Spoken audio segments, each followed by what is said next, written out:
Assalamualaikum warahmatullahi wabarakatuh. Salam sejahtera bagi kita semua. Perkenalkan, nama saya Andiala Lutfia dari D3 Akuntansi Politeknik Negeri Jakarta. Di sini saya akan mempresentasikan laporan tugas akhir saya yang berjudul Prosedur Audit Pendapatan pada PT XXX oleh KAP Johannes Juara dan rekan. Dan saya mengucapkan banyak terima kasih kepada Ibu Hayati Fatima dan Bapak Nur Hashim selaku pembimbing 1 dan 2 saya. Saya akan menjelaskan latar belakang penulis tugas akhir saya. Pendapatan merupakan unsur penting dalam menjanjikan informasi pada laporan keuangan. Apabila membaca laporan keuangan, para pemegang saham akan mendapatkan informasi terkait dengan kegiatan dan hasil yang telah dicapai oleh perusahaan tersebut. Dalam menguji laporan keuangan dalam perusahaan biasanya dikenal dengan audit, di mana audit melakukan pengujian pada akun-akun dalam laporan keuangan oleh pihak independen. Auditor melakukan pengujian terhadap laporan keuangan perusahaan dengan prosedur audit. Prosedur audit adalah proses sistematis yang bertujuan untuk memperoleh dan mengevaluasi bukti secara independen tentang tindakan dan peristiwa ekonomi sesuai kriteria yang ditetapkan, kemudian mengkomunikasikannya hasilnya kepada pemakai yang berkepentingan. Di sini pendapatan sangat penting dalam laporan keuangan yang akan dikenal oleh investor-investor perusahaan. Makanya saya tertarik dalam mengambil laporan tugas akhir ini dengan terima prosedur audit pendapatan pada perusahaan ini. Selanjutnya adalah tujuan penulisan tugas akhir. Yang pertama adalah mendeskripsikan perencanaan proses audit pendapatan usaha PT XXX. Yang kedua adalah menjelaskan pelaksanaan prosedur audit pendapatan usaha pada PT XXX. Dan yang terakhir adalah menjelaskan hasil audit pendapatan usaha pada PT XXX. Tinjauan pustaka. Pengertian audit. Auditing sebagai suatu pemeriksaan yang dilakukan secara kritis dan sistematis oleh pihak yang independen terhadap laporan keuangan yang telah disusun oleh manajemen beserta catatan-catatan, pembukuan, dan bukti-bukti pendukungnya dengan tujuan untuk dapat memberikan pendapat mengenai kewajaran laporan keuangan tersebut.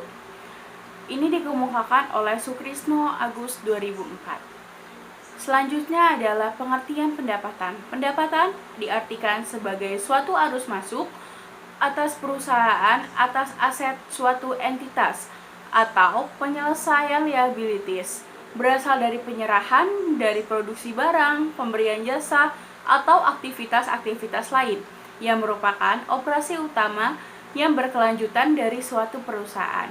Ini dikemukakan oleh Ardianingsih 2018. Gambaran umum perusahaan. Profil KAP Johannes Juara dan rekan. Kantor Akuntan Publik Johannes Juara dan rekan merupakan afiliasi dari INA Group International Association of Independent Accounting Firms yang merupakan perusahaan penyedia jasa profesional. INA yang berkantor pusat di Brussels, Belgia, ini secara global memperkerjakan lebih dari 3.300 karyawan di 50 negara. KAP Johannes Juara dan rekan beralamat di Plaza Sentral, lantai 18, Jalan Jenderal Sudirman nomor 47, Jakarta. Pada kegiatan operasionalnya, KAP Johannes Juara dan rekan menawarkan beberapa jenis jasa dan diantaranya adalah assurance, tax service, business service, and transaction support. Selanjutnya adalah profil PT XXX. PT XXX merupakan perusahaan yang mempunyai entitas induk langsung dengan PT Elang Media Corpora. Sedangkan entitas induk utama perusahaan adalah PT Elang Mahkota Teknologi Tbk. Kegiatan utama perusahaan adalah dalam bidang pelayanan kesehatan masyarakat, termasuk mendirikan dan mengelola rumah sakit, poliklinik, sarana dan prasarana penunjang kesehatan, dan jaminan pemeliharaan kesehatan masyarakat. Kegiatan usaha perusahaan ini adalah di Jalan Sentul City, Kota Bogor, yang telah berjalan dari April 2018. Pembahasan. Di sini saya akan membahas tentang perencanaan audit, lalu dilanjut dengan prosedur audit dan hasil audit pada PT XXX. Dalam perencanaan audit pendapatan pada PT XXX, pertama adalah penerimaan perikatan audit, yang kedua dengan pembuatan surat perikatan atau dengan engagement letter, memahami bisnis dan risiko PT XXX, menentukan tingkat materialitas awal, dan yang terakhir dengan menentukan strategi dan program audit pendapatan. Penerimaan perikatan audit. KAP Johannes Juarakan sebelum dengan mengaudit PT XXX akan menentukan penerimaan perikatan audit pada PT XXX ini. Untuk dapat menentukan keputusan ini, KAP Johannes Juarakan perlu mempersiapkan From Client Continuous Evaluation yang sudah terpenuhi.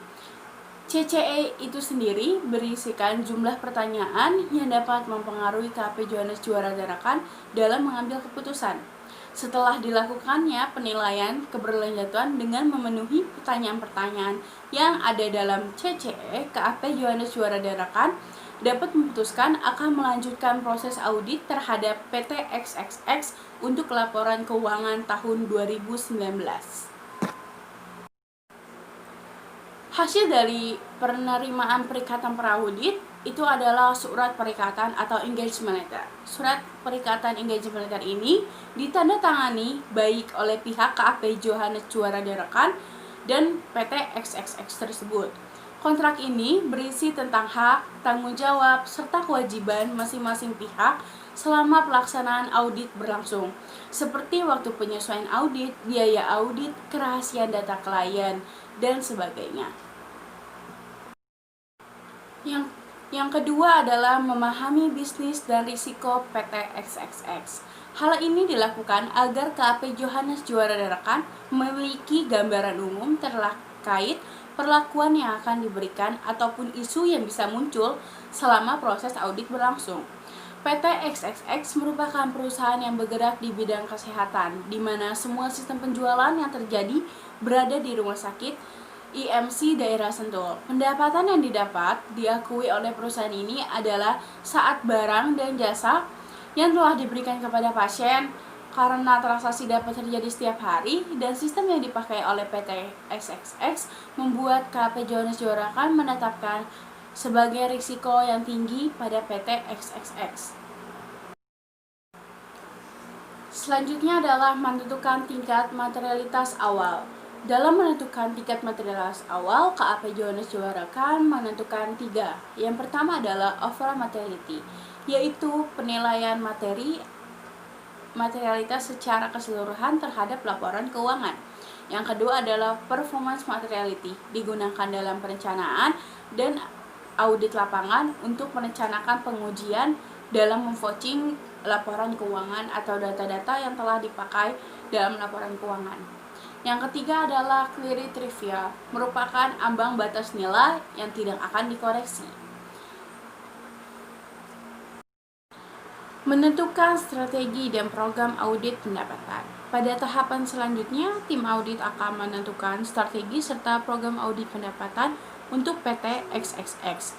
Dalam hal ini, KAP Johannes Juarakan sebagian besar menggunakan pengujian detail atas saldo pendapatan.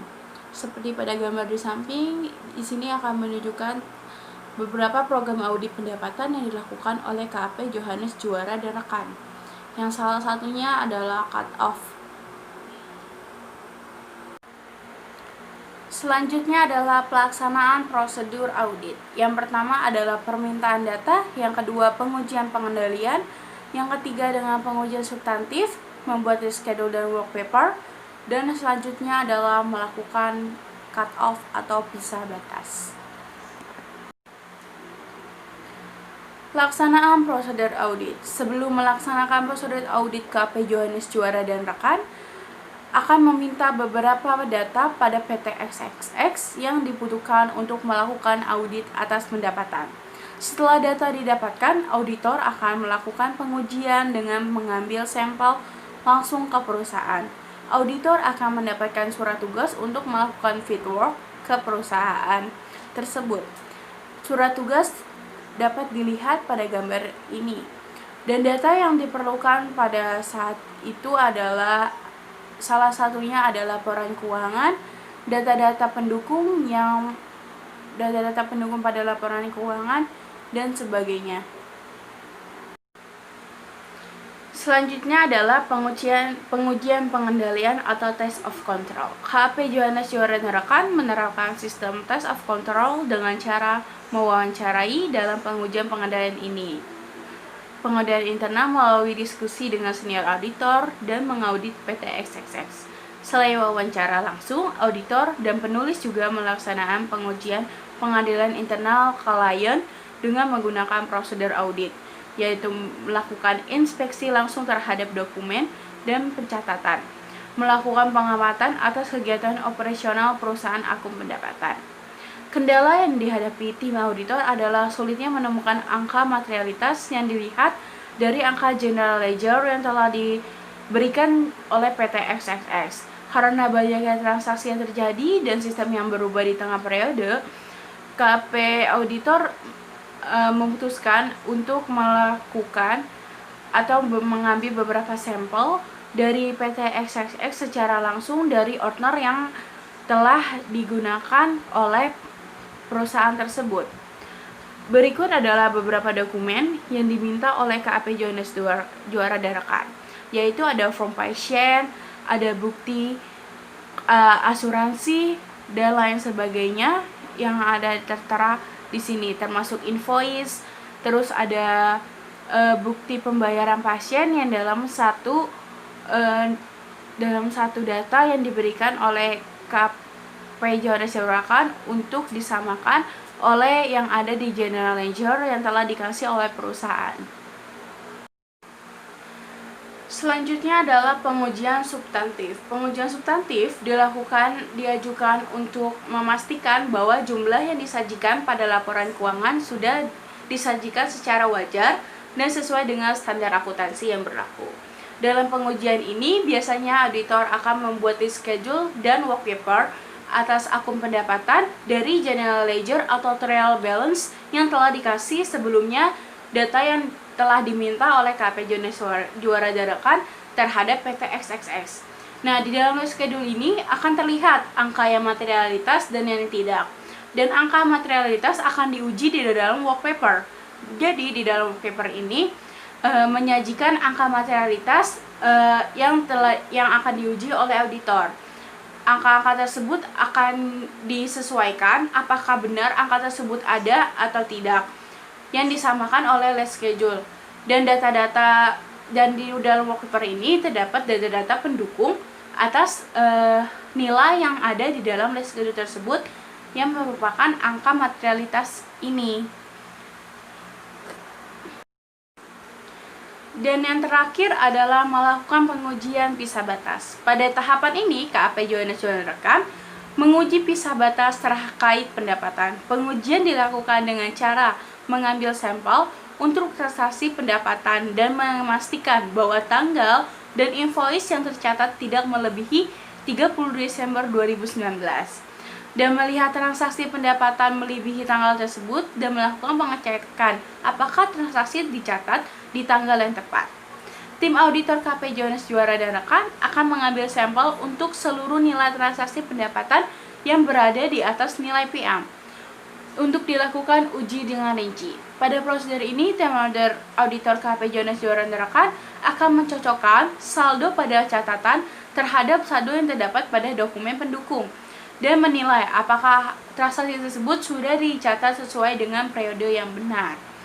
Jadi dengan melakukan pisah batas ini, kita mengetahui apakah transaksi yang dicatat tidak melebihi dari tanggal 31 Desember 2019. Jika ada transaksi yang sudah dilakukan tersebut, kita akan melakukan pengecekan lagi apakah transaksi itu dicatat oleh perusahaan ini tidak termasuk dalam buku atau dicatat dengan di tanggal yang tepat. Itu. Dan yang terakhir adalah hasil audit pendapatan PTXX oleh KAP Johannes Juara dan rekan. Setelah semua prosedur audit pendapatan telah dilakukan, dari perencanaan dan melakukan prosedur audit, di sini adalah tim audit KAP Johannes Juara dan rekan akan mempersiapkan draft laporan auditor yang sudah memuat angka-angka setelah penyesuaian. Setelah itu, draft laporan auditor akan melewati proses review internal KAP Johannes Juara rekan.